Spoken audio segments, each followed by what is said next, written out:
So good afternoon from Stamford Bridge after a start of the season that has seen Glenn Roeder's West Ham United team gain just 2 points from 6 matches. This afternoon's match at Chelsea takes on a really significant meaning in terms of the Hammers season. From a historical note, West Ham's last poor start to a season was 1995-96. They just got 2 points from 6 games then. And then straight after that they hit a 5-game unbeaten run with 3 wins. And that season they beat Chelsea at Stamford Bridge 2-1 with goals from Julian Dicks and Danny Williamson. No surprise to anyone who's been following Mike Dean's booking antics this season. It looked like a handball from Chelsea, indeed it was. Well, it's a penalty. I cannot believe that. We saw a hand out. Or was it a push? We'll have to see it again. Zenden turned the ball in. Well, what do you think? I'm none the wiser with that replay. Referee Mike Dean explaining it. West Ham's poor luck this season continues. An absolutely baffling penalty.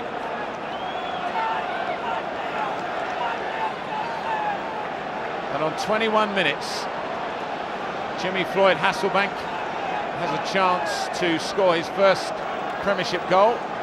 Better players than him have missed from the penalty spot this season. West Ham must wonder what they've got to do to have a little bit of good fortune. Another booking. Steve Lomas arguing about the awards. It's not really much point. It's been awarded now. Hasselbank with not much of a run-up against David James.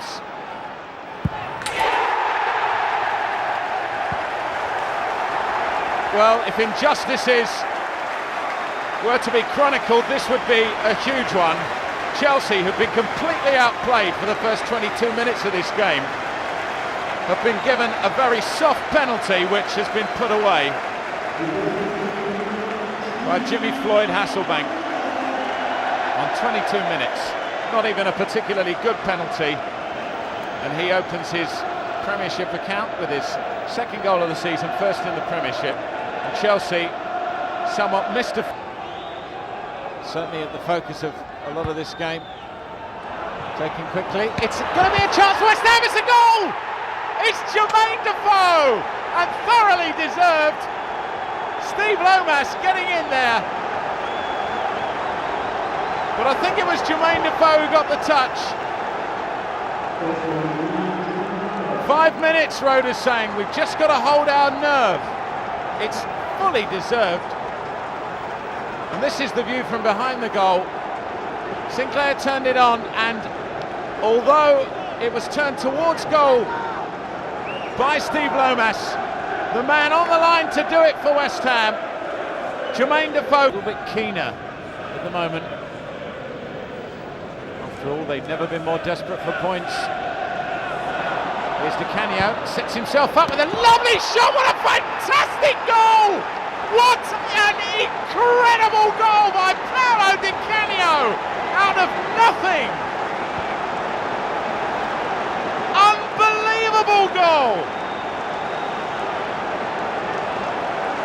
Just like he was at the training ground, he set himself up and hit it, an unstoppable left foot volley that puts West Ham in the lead. Cudicini had no chance. Well, you're seeing yet more Paolo Di Canio history here. An unbelievable goal by the Italian supreme. Here's Zola. Oh, it's a brilliant goal, you have to say. That is a brilliant goal. And it's so cruel to West Ham. An unnecessarily given away free kick, but a beautifully curled shot with the right foot that James had no chance of getting to. And West Ham just a few moments ago looking at 3 points are now going to have to fight to get one. Gianfranco Zola's 6th goal of the season.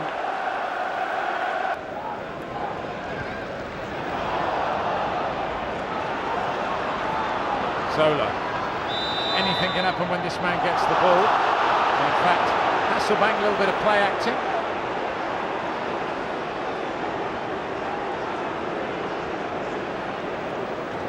And some members of the crowd uttering the word cheat.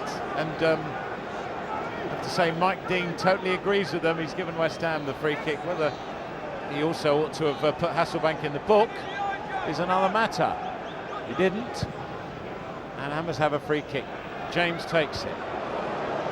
Just a little over 5 minutes to go. No time to score now, that's for sure. Di Canio! He's done it! And some of the Chelsea fans don't look too happy, but that won't bother him. This is unbelievable. Di Canio hits his 2nd of the game from a really acute angle. Nothing looked on there.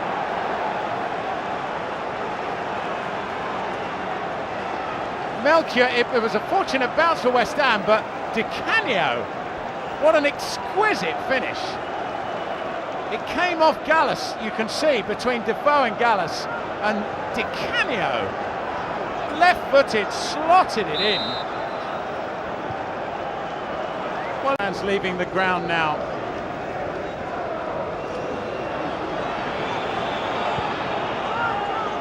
In the 3rd minute of overtime. Melchior, back to Cudicini, way out of his goal now. It's a bit of an up and under. Repka didn't get a good header on it at all. Good Johnson. Chelsea still with a chance here, but cleared. And West Ham finally get it away. Mike Dean looks at his watch. And that's it! A famous victory for West Ham, and Glenn Roeder rejoices and hugs Paul Goddard and Lude Miklosko. The Italian stallion Paolo Di Canio did the business today. It's been a day for Italians. Gianfranco Zola, who came on in the 2nd half and pulled Chelsea level after a brilliant goal by Paolo Di Canio. But the Italian had the last laugh with a wonderful 2nd goal on the left-hand side, past Cudicini. Hasselbaink started the scoring in the 21st minute. That seems years ago now. And West Ham got the equaliser. Jermaine Defoe, who'd come on for Canute, who limped off very early on.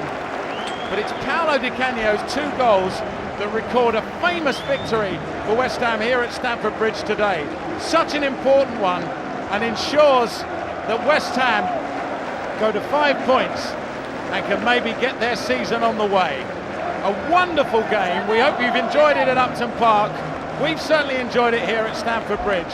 A final score, Chelsea 2, West Ham United 3.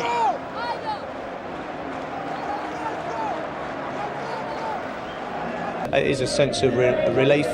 There's also a lot of pride in the job that we've done here today, because there was no fluke about that. We thoroughly deserved to win the game. Obviously, it was worrying that when the master, if you want, Zola, trademark goal over the wall, brought the game back to 2-2. There was obviously concern then, but then Paolo popped up again with a wonderful goal that won us the game. But I felt it was thoroughly deserved. Our opening 20 minutes was as good as we've played this year. That's a big relief for everybody. You know, we had a bit of a tough time of it recently, and it's been hard, obviously, grinding the way through training. So hopefully next week, when we do the business against Chesterfield, then we look forward to Birmingham at home on Saturday. We'll keep on playing in the manner that we did today. We've got a difficult game on Tuesday up at Chesterfield. We've got to attack that game in the same manner. Hopefully we'll get the result and we'll get ourselves into the next round, and then we entertain Birmingham next week, and we must carry on in the same sort of fashion that we did here today. It gives us a lift, it gives us a start. You know, we feel the last 3 games we've played well enough to take the full points, and obviously haven't done. We're a bit unfortunate against Tottenham, and then we felt we were a better team at home against Man City, but just couldn't score. So, you know, it has given us a big lift, really. I said to the players before the game, we have to be proactive here today. We're not going to sit back and take it on the chin for 90 minutes. We're going to play high up the pitch. We're going to go pressing, getting after the ball, getting after the Chelsea players. And I thought we did that really well. And we got down our right side with Trevor Sinclair so often, and really it should have paid better dividends with a goal or two.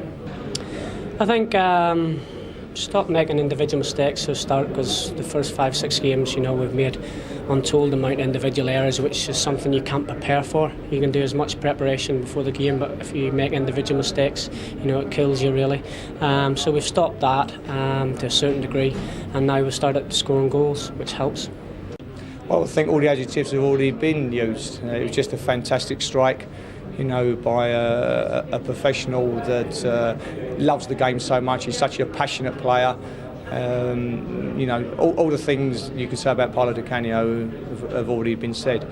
But when we see him do something like that, we're not surprised, because it might not happen every day in training, but a few times during the week he'll score a special goal like that in a practice on the training ground.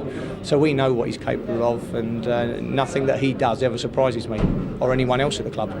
Only Paolo could have scored that first goal. You know, I think a lot of players were begging for him to pass it, but you know, to score a volley on the left foot from where he was mesmeric. You know, really, and then obviously to follow that up. And when Chelsea got back into the game at 2 each, and we took a bit of pressure to score in at the near post was a great relief, and we finally was able to hold on. The win was for the club. Everyone at the football club needed that win today. You know, the supporters, everyone.